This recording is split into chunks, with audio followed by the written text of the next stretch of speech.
بسم الله الرحمن الرحيم الحمد لله رب العالمين وصلى الله وسلم على سيدنا Muhammad. Assalamu alaikum wa rahmatullahi wa barakatuh. Hope you're doing well. Welcome to our glossary of important terms related to the science of usul fiqh. Reach now a very important term, Adillatu al-Sharia. Sharia evidences. From the word Dalil, fa'il, af'ila, right, this form. Dalil is something that directs to something else. ما يدل على غيره. So we say الدخان دليل النار. So it's what directs you to something other than itself. So we say that smoke is the dalil of fire. خلاص? Linguistically, if you want some terms that sort of encapsulate the meanings, that the layering of the meanings of dalil, al-mukashif, al-murshid, ila matlub. Ila al-matlub. So something that uncovers and something that guides to what is sought after. So this is like a linguistic sort of usage of dalil.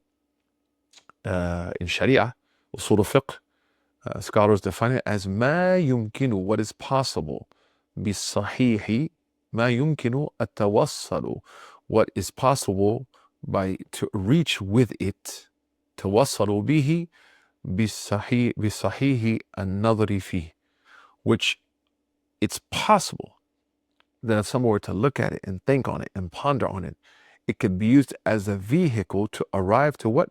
مطلوب خبري. Pay attention, this can get confusing. So ما يمكن التوصل به بصحيح النظر فيه إلى مطلوب خبري. إلى بمعنى الغاية، النهاية. يعني ما غاية هذه العملية to arrive to مطلوب خبري. What does that mean? مطلوب خبري here means حكم شرعي. So what can possibly be used after correctly thinking about it and researching with it to achieve a Sharia ruling? مطلوب خبري بمعنى حكم شرعي. Inshallah, I could talk about that in the study of usul fiqh, like why is that term used? But what I want you to know is this definition that you have to memorize. ما يمكن التوصل به بصحيح النظر فيه إلى مطلوب خبري.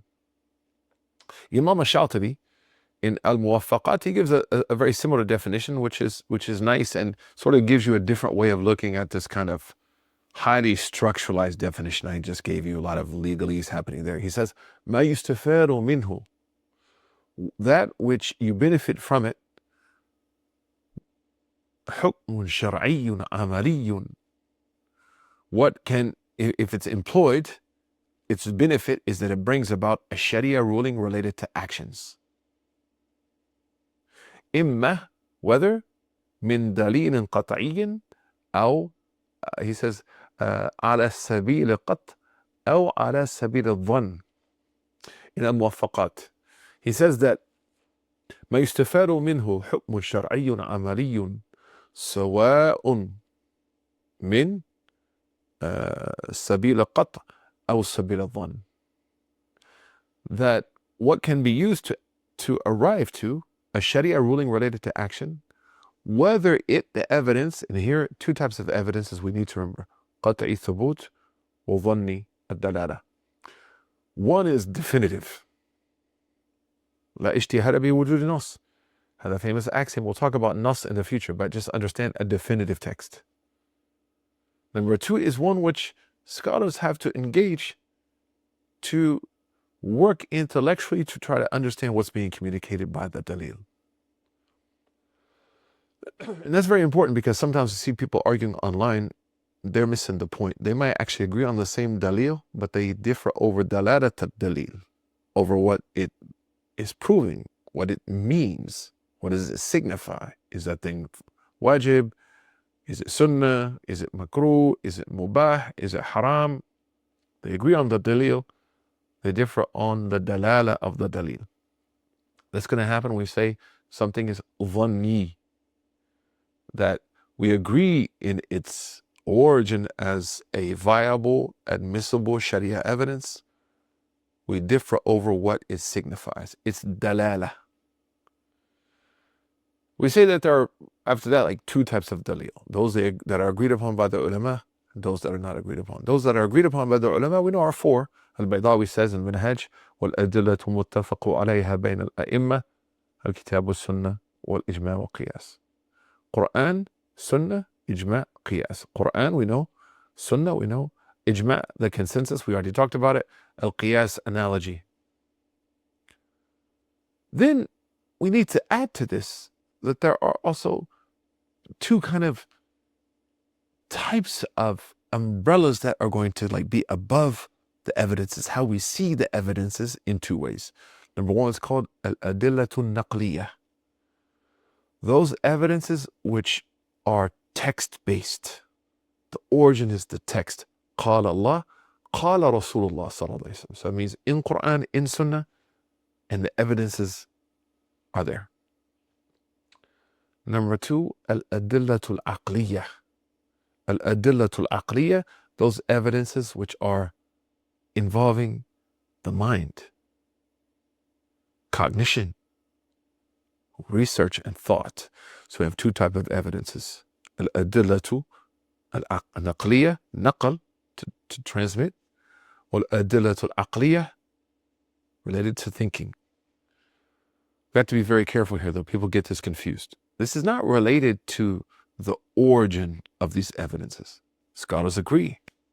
Like I said earlier, the four, Quran, Sunnah, Qiyas, Ijma' Qiyas, they agree on that.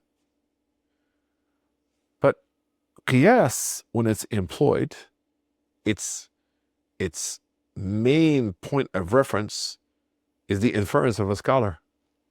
So its main point of reference within that is the mind. Although it has to be Sharia compliant, has to align with the text. Of course, there's principles for this.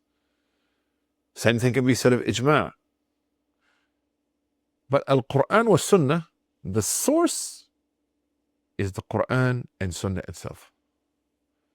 However, when using both, right, when using both as proof, certainly there's going to be a mixture of an aqliyah wal aqliyah. You can't make istidlal without the aql.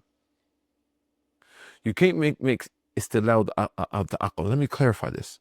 So when it comes to the source, right, the foundational source of Quran and Sunnah is Quran and Sunnah, naqliyah.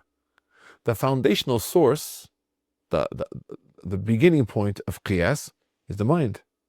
That then it has to look at the Quran and Sunnah. Same thing with ijma'. So what they mean here is which one does it sort of start from?